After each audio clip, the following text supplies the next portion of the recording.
Sarah Ferguson left out in the cold after losing title and royal home. Welcome back, royal watchers, to Crown Chronicles. If you're passionate about the real stories behind the world's most famous monarchy, don't forget to hit subscribe, tap the notification bell, and join our royal family of viewers who never miss a single update. Today's episode dives deep into one of the most shocking and emotional twists in modern royal life. A story filled with loss, resilience, public scrutiny, and unexpected consequences.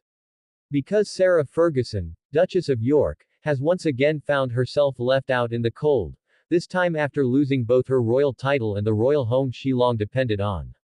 And trust me, this story is even more dramatic than the headlines suggest. A royal beginning with a fairy tale glow.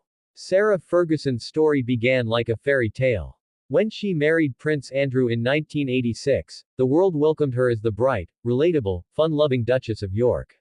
She was warm. She was lively. She laughed loudly, hugged freely, and stood out in a family known for restraint.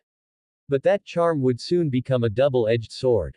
The press zeroed in on her, from her weight to her spending habits to her friendships, and the royal machine quickly realized Fergie was not the quiet, controlled duchess they were hoping for.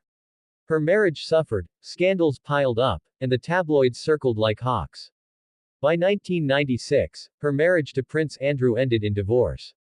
And with that divorce came a huge loss, the title, Her Royal Highness. It was the palace's first official step in creating distance between Sarah and the royal family. But despite the title being gone, Sarah remained closely connected through her daughters, Princesses Beatrice and Eugenie, and through her continued living arrangement with Prince Andrew at the Royal Lodge. A strange arrangement to outsiders, but to them, it was simply family. The Royal Lodge, a safe haven turned unstable ground. For decades, the Royal Lodge at Windsor was Sarah's grounding place. A sprawling, historic residence she shared with Prince Andrew even after the divorce. It was unconventional, yes, but it offered her the safety, privacy, and consistency that her public life lacked. But then everything changed. With increasing scrutiny on Prince Andrew, financial strain, and the ongoing fallout from his associations and legal troubles, the palace began applying pressure. The question of who should remain at the Royal Lodge became a headline, and Sarah, once again, found herself caught in the storm. Behind palace walls, decisions were being made. And this time, Sarah had no seat at the table. When news broke that she could lose her place at the Royal Lodge, it wasn't just about a home. It was about stability, safety, identity. And once again, Fergie found herself pushed to the periphery of royal life. Losing her home and facing the silence. The hardest part of the situation, according to palace insiders. The quietness. No official statements. No public defense. No acknowledgement from the palace. Just silence. For someone like Sarah, who has always worn her heart on her sleeve, that silence felt like a door quietly closing. Her royal title was long gone. Her home was now uncertain. Her financial footing, historically unstable, became even more precarious. To the public, it looked like the royal family had left her, once again, out in the cold. But why Sarah, again? Some observers say this moment was inevitable. Others believe she's being punished for Andrew's mistakes. Many argue she's simply an easy target. Sarah has always been the outsider who tried to stay close. The divorced duchess who still wanted to belong. The royal adjacent who paid the price for public scandals she wasn't solely responsible for. But royal insiders suggest something deeper.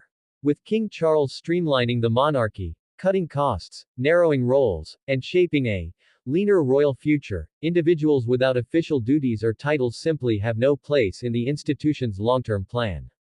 That includes Andrew. And by extension, Sarah. Fergie's response, the power of reinvention. But if there's one thing we know about Sarah Ferguson, it's that she doesn't crumble quietly.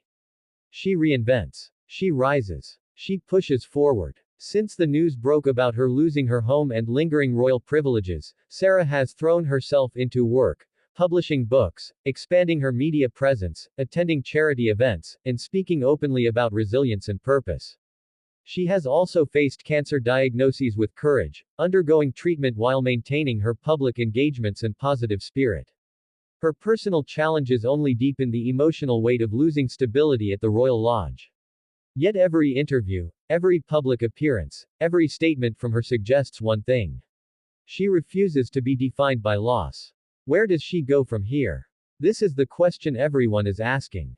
Without a royal title, without a royal home, without a defined role in the monarchy, what comes next for the Duchess of York? Some believe she will move closer to London, rebuild her brand, and step more firmly into the media spotlight. Others think she may rely more on her daughters, who remain devoted to her. One thing is clear. Sarah Ferguson has always walked a delicate line, close enough to feel the warmth of the royal circle, but far enough to feel the cold when the winds shift. This latest chapter is a reminder that royal life isn't just about crowns, jewels, and privilege. Sometimes it's about loss, reinvention, and the painful reality of being part of a system that can embrace you one day, and quietly release you the next. Thank you for joining us on this emotional and eye-opening journey through Sarah Ferguson's latest royal struggle. If you enjoyed this deep dive, don't forget to like, share, and subscribe to Crown Chronicles. Join our community of royal enthusiasts who crave the truth behind the palace walls. This story is far from over, and we'll be here to cover every twist and turn. Until next time, stay curious, stay informed, and keep your crown polished.